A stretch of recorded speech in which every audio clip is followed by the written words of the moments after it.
in the NWSL, teams 7 through 11 are tighter than ever. Just 5 points separating these 5 teams, with Bay FC at the top with 24 points, just above the playoff line. And then the Chicago Red Stars, Angel City, Seattle, and Racing Louisville rounding out the teams that are on the bubble. With just 7 matches left in the regular season, every single match and every single point matters. So we have decided to do a vibe meter, a vibe check on these teams to see the probability of those 5 teams making their way above the playoff line and into the postseason. And we did this as a collective, as a group, and the range goes from probable to no shot of these teams. So there's many different points on the scale that we can choose from. But let's start with Bay FC. They are at the top of this table. They sit in 7th place right now, and their next 5 games are a little intense. We have them nervous to go into this game. Why, Christine? I think that it's been a pretty erratic season, up and down.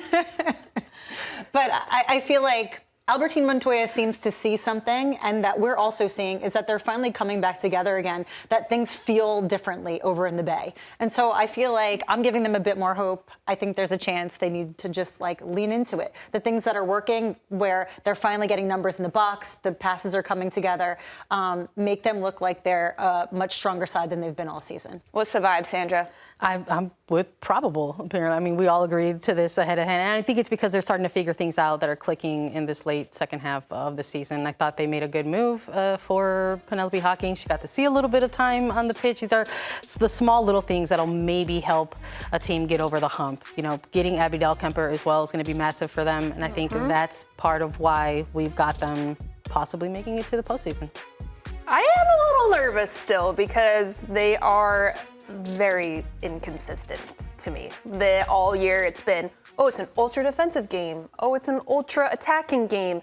Yes, Abbas Dahlkemper adds so much to that back line and goal scoring opportunities, especially on set pieces. But I don't know if we've seen enough consistency for a good string of time for me to, I don't know, really feel it's tough. good. When you I feel like Abby may be the secret sauce, though.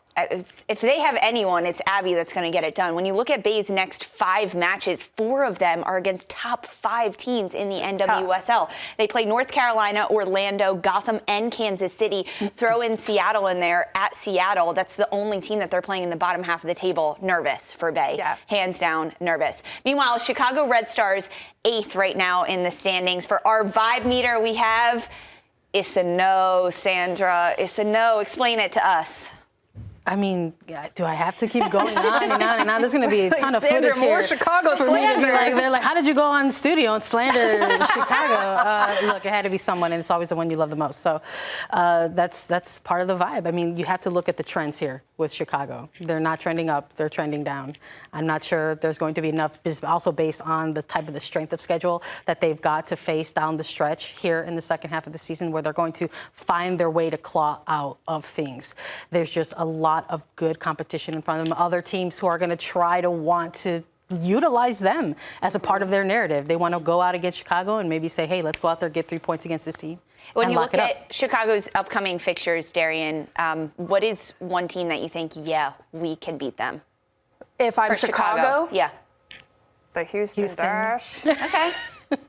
That's a team where we're like, hey, we got a chance. You're saying there's a chance? Yeah, that's the team that I would look at from Orlando Pride, Angel City, Louisville, San Diego. It's definitely Houston because they've been struggling all year. They're also in that trend where they're just staying at this low level and kind of wanting to get the season over with, in my opinion, and look to build on next year. The scary part is there's not like a second team to say maybe them. I legitimately think it's just Houston. Yeah. And you're looking at down the barrel at 6 losses. Yeah. If they didn't beat them earlier in the season, do you think they're more equipped now to beat them this time in the season? No. Meanwhile, Seattle Reign, they sit 10th right now. They're on a 3-game winning streak. They are bouncing back. We're hopeful that Seattle can make the playoff line, Christine. Yeah, I mean, I think we all have voted in, pushed our chips to center table on G. They've come into form rather late. We know that Laura Harvey teams can't be counted out, but there was a big fat question mark for a little while. And it was like, what's going on over there? And then all of a sudden things started to turn in their favor. In G, we trust. For me, they're the absolute game changer. Set pieces, run of play defensively. I think she's all over the pitch. She adds an extra layer anytime she's starting a match or she comes in late to a match. She's incredible for that team. The only thing is they're still struggling to just score a variety of goals. She is the crux of most of the reasons as to why they look good in the attack. There just needs to be more for it to be, I don't know. Yes, they're going consistent. Through. Because every year we know Seattle is one of the top 4 teams. This is the first year in a long time for me where I'm questioning what the hell is going on. Why aren't they scoring more goals? They have an insane roster, a great coach. But G, I think, has been a lifesaver for them. I think this was a team that made moves to try to make that playoff push, even if maybe some of us have already written them off.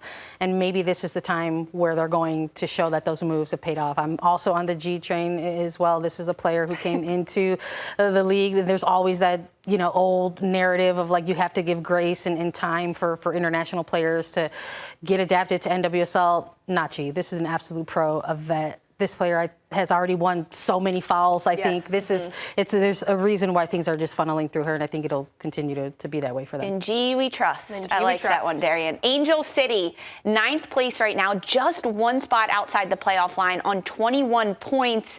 Panicked. Why are we panicked, Darian? Listen, I wasn't with the crew when we did Panicked, really, but I fully have said I think Angel City has that extra bite in them where when it really matters, they get it done. They did it last year. We're seeing it now. Alyssa Thompson's back scoring goals. Sid LaRue comes in, has these late game winners, these late great headers into the goal. I think that Angel City, yes, I can see the panic because they're just on that cusp. But I do believe that Angel City has that in them. They like to make it difficult. Mm-hmm. They like to keep it really interesting. They love the drama. They're in LA. It's Hollywood. It's Hollywood, baby. Oh my goodness. But I see the panic, but I do think that they got in the bag. I'm still with the panic, but listen, I'm a huge fan of telenovelas. Angel City might be my favorite one. They love to bring the drama. Mm-hmm. If you had to maybe throw in, a word to say this is part of their team culture and identity, maybe it's the telenovela energy. So, I mean, this is part of it. We heard Sarah Gordon saying that's become part of their culture, that they know that that's who we are, that we are a second half of the season team. Well, this is it.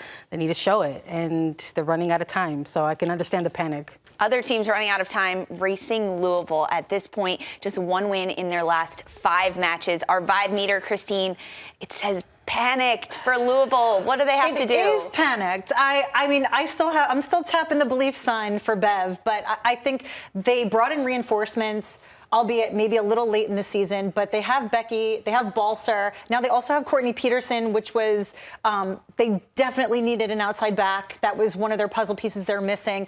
I think that they'll have her this week. So moving forward, that should be an improvement there. But unfortunately, the first week of having this sort of reinvigorated squad, they got a win, and subsequently they've lost. So I'm looking for them to make some more refinements. I know that's been in the bag this entire time, just in their attack. They build out the back. They do that beautifully. I think it's just recovering and sort of in that midfield.